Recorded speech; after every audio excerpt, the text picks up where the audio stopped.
You're now watching Sports Bettor's Paradise on the BetRivers Network. All right, Jimmy Ott with the red hot smoking Randy McKay. That's right, another winning week here on the Sports Bettor's Paradise, and even a late tweet that kind of last minute plays. So some folks came up to me at person, very complimentary of you when we're doing the show over the weekend down at the coast in Biloxi, the Gulf Coast. And let you know, Randy, that they're following you, and you did follow up and let me know. I tweeted it at Jimmy Ott 1045, a late pick also on the Cincinnati Bengals plus 10. They went and grabbed the game money line as well. But maybe the committee will come in and still award the Jacksonville Jaguars a win in that one. So we'll see about that. That's for college football. Here we go. Let's go to the red-hot San Francisco 49ers in that recency bias. Boy, San Francisco in the NFL game of the week. Only 3 games being played in that late window on Sunday afternoon. So everybody focused in on San Francisco. Falling behind 6-0, and then they whoop up on Philadelphia, to where Brock Purdy is basically a try favorite with Dak and Jalen Hurts for the MVP. Now Seattle goes back to the Bay Area to and catching double digit here, plus 11. Looks like you're going to fade that recency bias. You anticipate a lot of San Francisco action. It's at 11 right now at BetRivers. Yeah, and then they're, coming off this turkey game that Seattle didn't perform very well and wasn't very good. Some people might have thrown up their turkey after if they had any Seattle bets like I did there. Or I was at a sports book and seemed like everybody was cheering for San Francisco, of course, against me, and that usually happens. If you're on the underdog side, you're usually going against the public. It's usually a good thing, but not that night. Yeah. Public's at the sports book cheering on the favorite, so that wasn't such a good one. Coming back here, getting plus 11 with the inflation, San Fran coming off this tough game with Philly, fights on the sidelines with security guards, green law, and all that commotion. That game got physical. They were pushing and shoving after every play. San Fran did come out. They were focused in this game. This was their rematch. Now can they do that twice, 2 weeks in a row against a rested Seattle team? Tough loss, in my opinion. Kind of maybe got jabbed a little bit by the refs too in Dallas. So, but didn't show any signs of very good defense in that game. Unfortunately, their defense is going to have to step up a little bit here. Pete Carroll's a defensive coach. He's seen the San Fran team one other time, a couple weeks ago. So hopefully they get a better defensive effort and their offense continues to shine. We're seeing that young receiver, a Jigbug, come into his own as well in the Seattle offense. You're still relying a little bit on a shaky quarterback Smith, in my opinion. But he's capable with those weapons. So getting plus 11 looks like a pretty strong number here. And getting the double digits against, probably the best team in the NFL. But this is going to be a big effort for the Seahawks, and hopefully they can keep it close. All right. So the Seattle Seahawks plus 11, which were really competitive at Dallas on that Thursday night game. Probably should have won that game, but a couple of short fourth down situations that they could not convert that turned the game Dallas's way. We talk about after back-to-back Sundays of a double dose of that sportsbook popular, a lot of noise in there as the public cashing in a lot of favorites winning.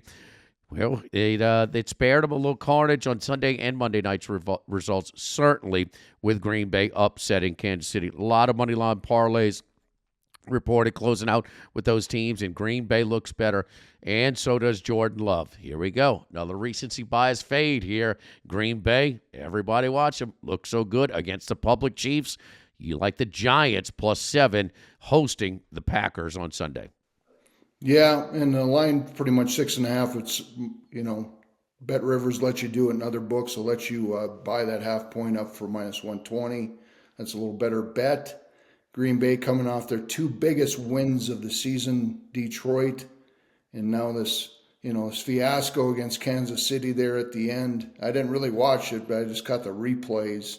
What happened there with officiating in the NFL is a little shaky at these times. They're not the grown-up refs that we used to have there with some of those guys like Jim Tunney, and you can name them down the line and give them the business guy. I can't remember his name, but he was a good guy. You don't get these good officials anymore like you used to, and let them play a little bit. All these stupid rules they got. But, of course, getting back to the game here, Green Bay coming off those two big wins, Jordan Love looking like a little better quarterback. And, I kind of mentioned that earlier in our podcast during the season that this Green Bay team might struggle with these young guys, and then they get that late bye and they might come out and be decent. They did the same thing kind of last year too, where Rodgers got better with these wide receivers. But this is a big number here against a motivated, team that's losing games, and the Giants, their defense has been playing really well, but this team's been hanging in there with a mash unit.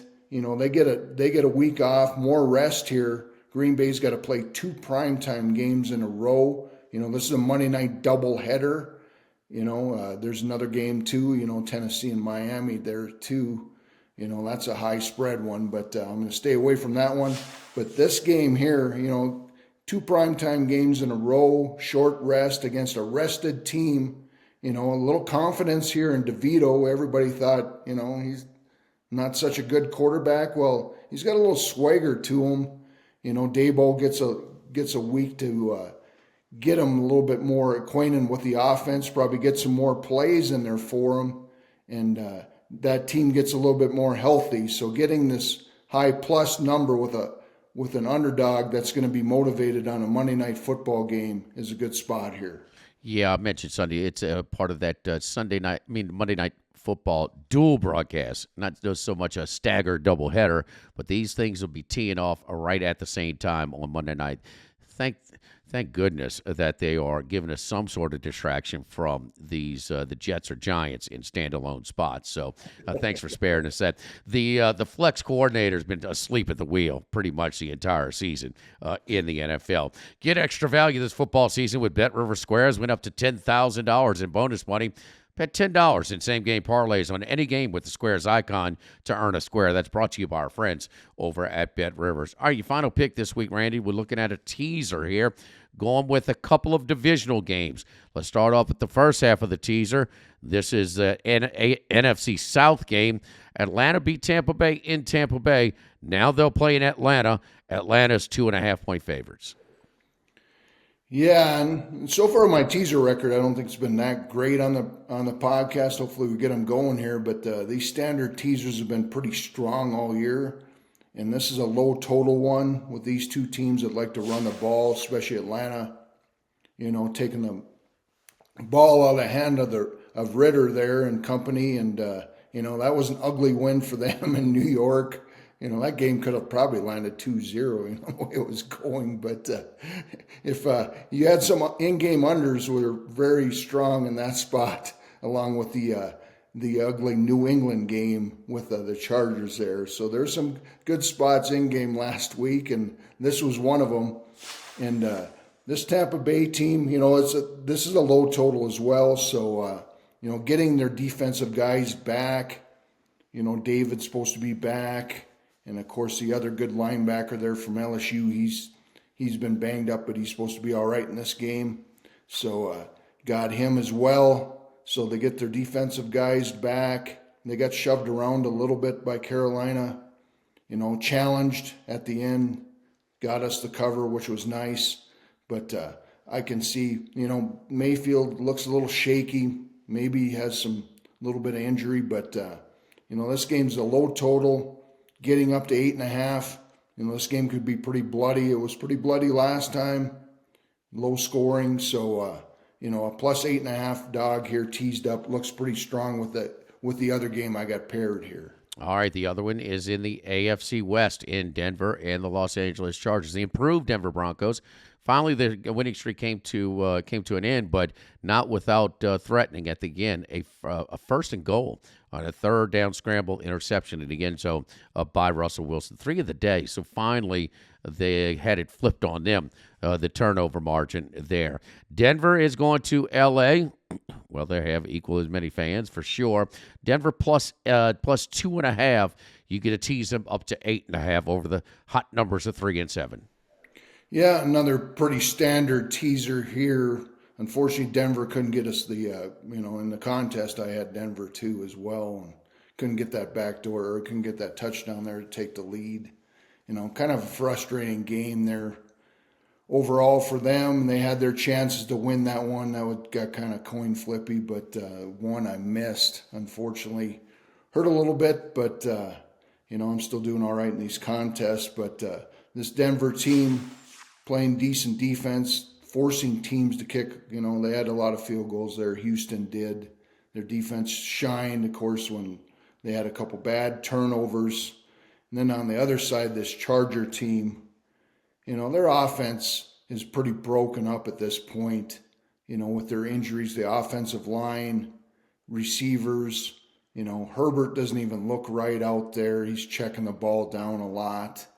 And even Keenan Allen dropping passes. What's their best weapon there? The young kid, wide receiver hasn't, shined for them as well. Ugly win for them up in New England, but they got it done in that condition. Hats off to them. They're still playing hard. But they got a motivated Bronco team coming in here who could win this game outright, but getting plus 8.5, another low total, 243. Maybe not so low for the way these games have been going this year. So they might look under 2, but getting plus 8.5 here paired with the Tampa Bay one looks like a very strong teaser. Sean Payton's got this team going pretty good, and I think they have a good shot to make the playoffs. All right, Tampa Bay plus 8.5, Denver plus 8.5, the teaser there. 3 more plays, another winning week for Randy, and let's keep it rolling, big guy. Again, we'll keep it going each and every week right here on the Sports Bettor's Paradise. For a professional sports gambler, Randy McKay, I am Jimmy Ott, right here on the Sports Bettor's Paradise on the BetRivers Network.